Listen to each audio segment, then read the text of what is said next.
Milwaukee, Wisconsin. A one-room motorcycle repair shop on South Kinnickinnic Avenue, 3 blocks from the lake. The smell of two-stroke oil and rubber cement and sawdust on the concrete floor. A landlord named Bruder arrives at 10 in the morning with a locksmith and a yellow eviction notice folded in his breast pocket. Danny Kowalski is 24 years old. He has been in a cast from the hip to the ankle for 6 weeks. His crutches are leaning against the workbench. The shop his father left him is about to be padlocked while he is still standing in it. Here is the story. Ray Kowalski opened Kowalski Cycle on South Kinnickinnic in the spring of 1951.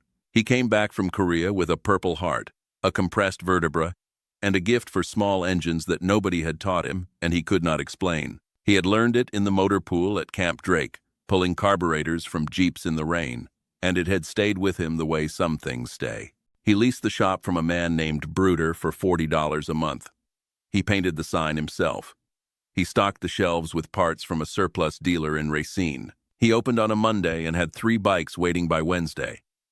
Ray fixed Indians and Harleys, and the occasional British bike that came through Milwaukee on its way somewhere else. He charged 20% less than the dealer on the north side and did the work himself, every bolt, every bearing.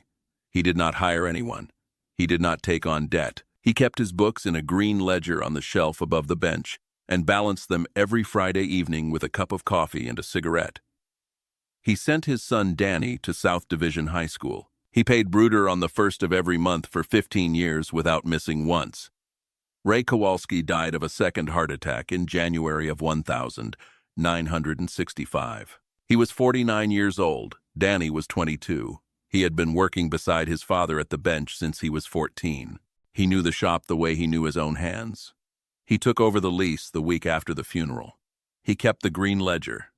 He kept the Friday evening routine with the coffee and the cigarette. He kept every part on the same shelf his father had put it on.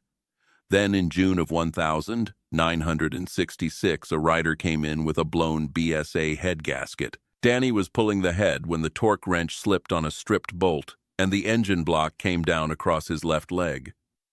The femur snapped cleanly, 2 inches above the knee. The ambulance took 40 minutes to arrive because the dispatcher had the wrong street. By the time Danny came out of surgery at Milwaukee County Hospital, he had a steel pin, a 6-week cast, and a shop that had been closed for 11 days.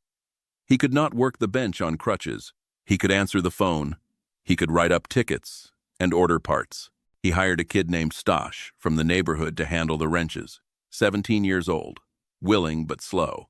And the work backed up and 2 customers took their bikes to the north side dealer and did not come back. By the end of June, Danny was 3 weeks behind on the Bruder lease. By the middle of July, he was 6 weeks behind. $144. Bruder was not a patient man in the way that some landlords are not patient men, which is to say he was patient when the money came, and a different person entirely when it did not. Bruder arrives on a Tuesday morning with the locksmith and the yellow notice and a manner that belongs to a man who has done this before and expects it to go smoothly. He reads the notice in the doorway of the shop. Failure to remit lease payments, totaling $144, constitutes material breach of tenancy. The premises are to be vacated by close of business this date. Danny stands at the bench on his crutches with a Triumph Bonneville half apart in front of him that belongs to a firefighter from Bayview who needs it back by Thursday. Stosh is standing behind him, not knowing where to look. 6 weeks, Danny says. That is all I am asking for. I have the work coming in. I have 3 bikes promised this month alone. Bruder folds the notice and puts it back in his breast pocket. He looks at the cast. He looks at the Triumph on the bench. He looks at the shop the way a man looks at a thing he has already decided to take. Today, he says. The locksmith sets his bag down on the floor. Outside on South Kinnickinnic, a dark blue Jaguar E-Type is parked at the curb with the top down. It had come up from Chicago the evening before. The man behind the wheel had been in Milwaukee since Sunday for a private motorcycle enduro out in the Kettle Moraine country west of the city. The kind of event with no entry list and no press and a dozen riders who knew each other from the circuit. He is 36 years old, compact and square in the shoulders, wearing a white t-shirt and khaki trousers, and a pair of dark aviator glasses. He came down South Kinnickinnic looking for a shop that could look at a loose spoke on the rear wheel of his Triumph before he loaded it for the drive back to California. Somebody at the Enduro had mentioned Kowalski's. He gets out of the Jaguar. He hears the voice in the shop before he reaches the door. He stops in the doorway. He takes in the room in the way that a man takes in a room when he is deciding whether to walk in or walk away. He sees the crutches. He sees the cast. He sees the locksmith's bag on the floor. He takes off the aviator glasses. He folds them into his shirt pocket. He walks in. "Where are you watching from? Drop your state in the comments. I want to see how far this story reaches." He sees a man in a white t-shirt who is not particularly tall, but takes up a room in a way that has nothing to do with size. The man looks at the locksmith. He looks at the yellow notice on the counter where Bruder has set it. He looks at Danny on the crutches. He does not look at Bruder again for another 30 seconds. When he does, his voice is level and quiet and completely without heat. "What does he owe you?" Bruder straightens. "This is a private tenancy matter." The man waits. Bruder picks up the notice. $144, 6 weeks in arrears. The lease is in breach, and the notice is lawful. The man reaches into the back pocket of his khakis. He pulls out a wallet. He counts out $160 in 20s onto the counter beside the Triumph parts. He squares the stack with one finger. "That covers the arrears and the current month," he says. You write him a receipt, paid through August 31st, right now. Bruder looks at the money. He looks at the man. Something in the room has shifted in the way that rooms shift when a person enters them who is not going to argue and is not going to leave. Bruder takes out his pen. He writes the receipt on the back of the eviction notice. He slides it across the counter. He picks up the cash. He nods at the locksmith. The locksmith picks up his bag. The two of them walk out. The door swings shut behind them. Danny looks at the receipt. He looks at the man. He has placed the face now, the way you place a face that you have seen on a screen and then suddenly see standing 3 feet away in a motorcycle shop in Milwaukee. The man is already looking at the Triumph on the bench. "Nice Bonneville," he says. "What year?" 63, Danny says. "Bayview Fire Department. He needs it Thursday." The man nods. He walks around the bench and looks at the engine from the other side. He picks up a wrench from the pegboard without asking. He holds it the way a man holds a tool he has held many times before. "You need a hand?" Danny looks at him. He looks at the crutches. He looks at Stosh in the corner. "I have a loose spoke on a rear wheel out in the car," the man says. "I will trade you the labor." He did not need to make the trade. The spoke would have taken Danny's kid Stosh 20 minutes and a spoke wrench. The man knew that, and Danny knew that, and neither one of them said anything about it. The man worked the Triumph bench for 2 hours that Tuesday morning. He and Danny did not talk much. They talked about the Bonneville the way men who know engines talk about engines, which is to say they talked about the bike and meant something else entirely. At noon, Danny sent Stosh for sandwiches from the counter up the street. The three of them ate standing at the bench. The man left at 1:30. He shook Danny's hand at the door. He did not leave a name. He put the aviator glasses back on and got into the Jaguar and pulled out onto South Kinnickinnic and pointed it south toward Chicago and the interstate. Danny stood in the doorway on his crutches and watched the car until it was gone. Danny Kowalski finished the Bonneville on Wednesday evening. The firefighter from Bayview picked it up Thursday morning and paid the invoice without complaint and said it ran better than it had in 2 years. Danny paid Bruder on the 1st of August and every first of the month after that for 9 years until he bought the building outright in $1,975 from Bruder's son, who had inherited it when the old man died of a stroke in 1971 and wanted to be rid of the property and everything that came with it for $18,000 with a loan from a credit union on Oklahoma Avenue. Danny paid the loan off in 11 years. He never borrowed another dollar. The cast came off in September of 1966. Danny was back at the bench full-time by October. By the following spring, the shop was busier than it had been when Ray was running it, because word had spread through the rider community on the south side that Kowalski's was open, and the work was right and the price was fair.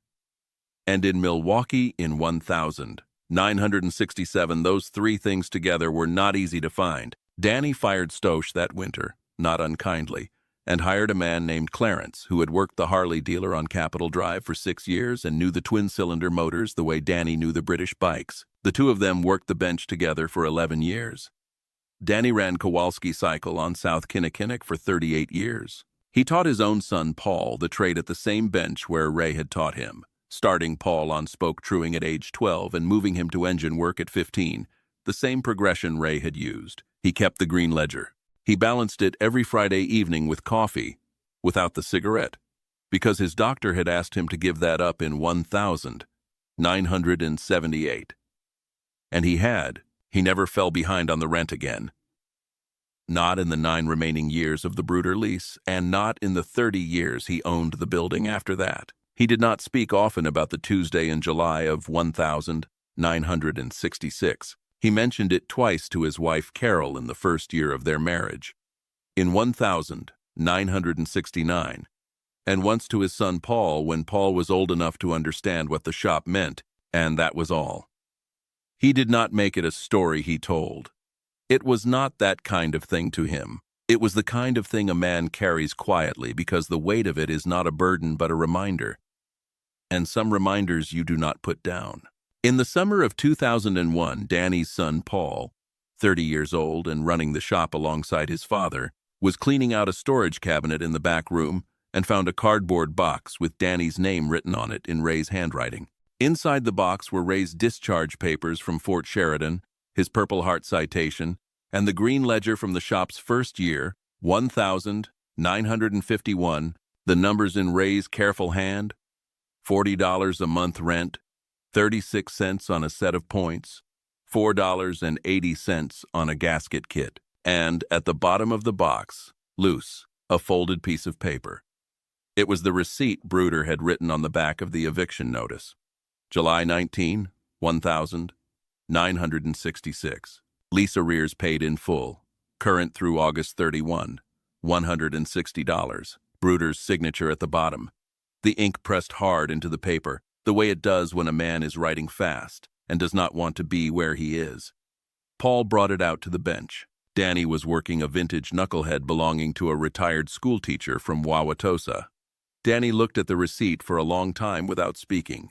Then he set it down on the bench and went back to the knucklehead. Paul waited.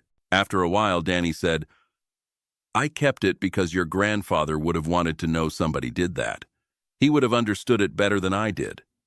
Paul did not ask anything else. Danny had kept it for 35 years at the bottom of a box he had not opened. Paul read it and read it again.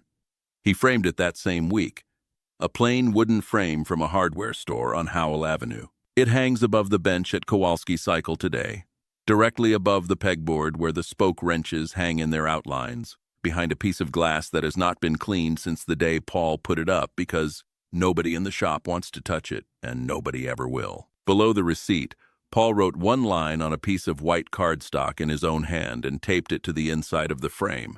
It reads, July 19, 1966. A man came in for a spoke and stayed for 2 hours.